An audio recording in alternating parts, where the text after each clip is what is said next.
հայրենակիցներ, առաջիկա մի քանի րոպեների ընթացքում ձեր զահլաները տանելու ենք։ Երևանում ընթանում է զահլա տանելու ակցիան։ Կազմակերպիչը բոլորին դեմ եմ կուսակցությունն է, թե ինչպես են ակցիան իրականացնելու որոշել է Սպայդերմենը։ Արձանը տեղադրել ենք, մնում է գաք բացումը անենք, գնացինք։ Հա գործ ունենք։ Դե մեզ ասել էր արա զեկուցել եմ, մնացածը դու ազատ ենք։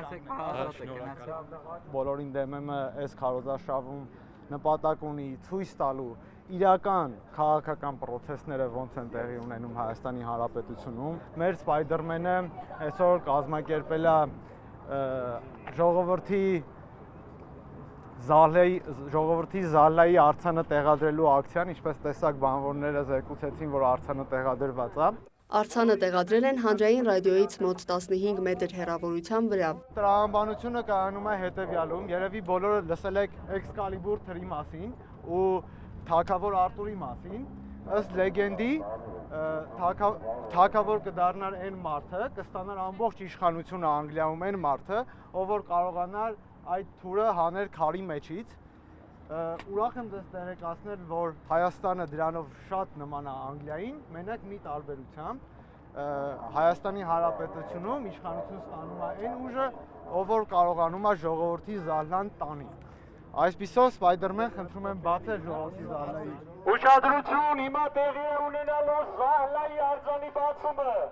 Այսօրվանից հետո ոչ մեկ չի կարողանալու տանել ձեր զահլան, որտեղ այն կշռում է 500 կիլոգրամ ծափահարություններ։ Պարոն Սպայդերմեն, գոհեք։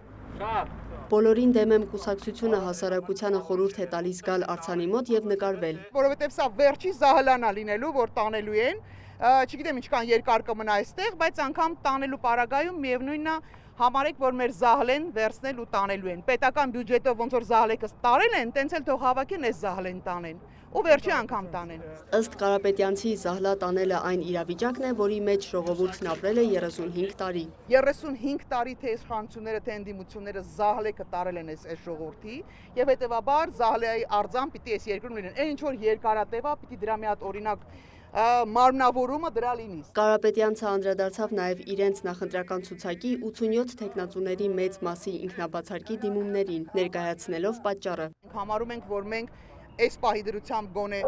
եթե արտառոց բան տեղի չունեցե 51+% հավաքել չեն կարող։ Մենք պահպանել ենք այնքան ձայներ, այնքան մանդատներ, որքան որ կարող ենք հավաքել տոկոսներ ձայներ, մնացած բոլորը վայր են դրել։ Ու սա մենք նախապես ենք պայմանավորվել։ Ցանկացած մեկին էստեղում դուք տեսնում եք կարմիր շապիկով, դեղին շապիկներով, այսպես։ Այս բոլոր մարդիկ իրար հետ փոխադարձ համաձայնության են եկել։ Կարապետյանցը վստահ է, որ խորհրդարան անցնելու նվազագույն շեմը հաղթահարելու են։ 4%-ը մեզ վստահ են, որ մենք արդեն կարող ենք ասել, որ ունենք հատած, մենք աշխատում ենք ավելի մեծ տոկոսների համար, որտեղից այս վստահությունը շատ պարզ, միայն մեր կուսակցությունն է, որ ունի դրական դինամիկա։ Բոլորին դեմ եմ կուսակցությունը ընտրություններում հաջողելու դեպքում առաջարկում է 100-օրյա ծրագիր։ Նախատեսում են սահմանադրությունում փոփոխությամբ կայուն մեծամասնության չեղարկում, ընտրական շեմի իջեցում եւ բոլորին դեմ եմ քվեաթերթիկի ավելացում։ Մենք կարծում ենք, որ շատ ավելի ազնիվ ու ողջամիտ կլինի, որ մնացած ուժերը, որոնք 51% չեն հավաքել, վստահ են մեզ 100-օրյա պրոյեկտ իրականացնելու, ընդամենը 3 փոփոխություններ անելու, եթե չեն ուզում գալ դառնալ շախին շախ, հերթական շախին շախ այս երկրում։ Եթե ուզում են գալ շախին շախ դառնալ, կներեք մենք ասում ենք մեռանք, հոգնեցինք այդ բոլոր իրավիճակներում, բոլոր կառավարման մոդելներում մենք հաջողացնում ենք ունենալ արքայից արքա, չեք հոգնել այդ արքայից արքաներից։ Ըստ Նինա Կարապետյանցի, այս իրավիճակն է պատճառը, որ հասարակությունը չի մասնակցում ընտրության։ Այնպես չի, որ չկա դժգոհություն։ Անցեք փողոցով ու դուք կտեսնեք ցանկացած միջավայրում, որտեղ դուք հանդիպում եք, դուք կտեսնեք, թե ինչքան մեծ դժգոհություն կա մարդկանց մոտ։ Ուսանողները դժգոհ են, թոշակառուները դժգոհ են, բժիշկները դժգոհ են, ոստիկանները դժգոհ են, ժողովուրդ sense բան չի եղել։ Ուսադիր կրողները բոլորը դժգոհ են, բայց ինչի չի լինում գեներացիոն, որովհետև զահլեկը տարել են հներով, նորերով, եղածով, զահլեկը տարել են։ Լիանա Խաչատուրյան, Հովանես Քյոսեյան, լուրեր։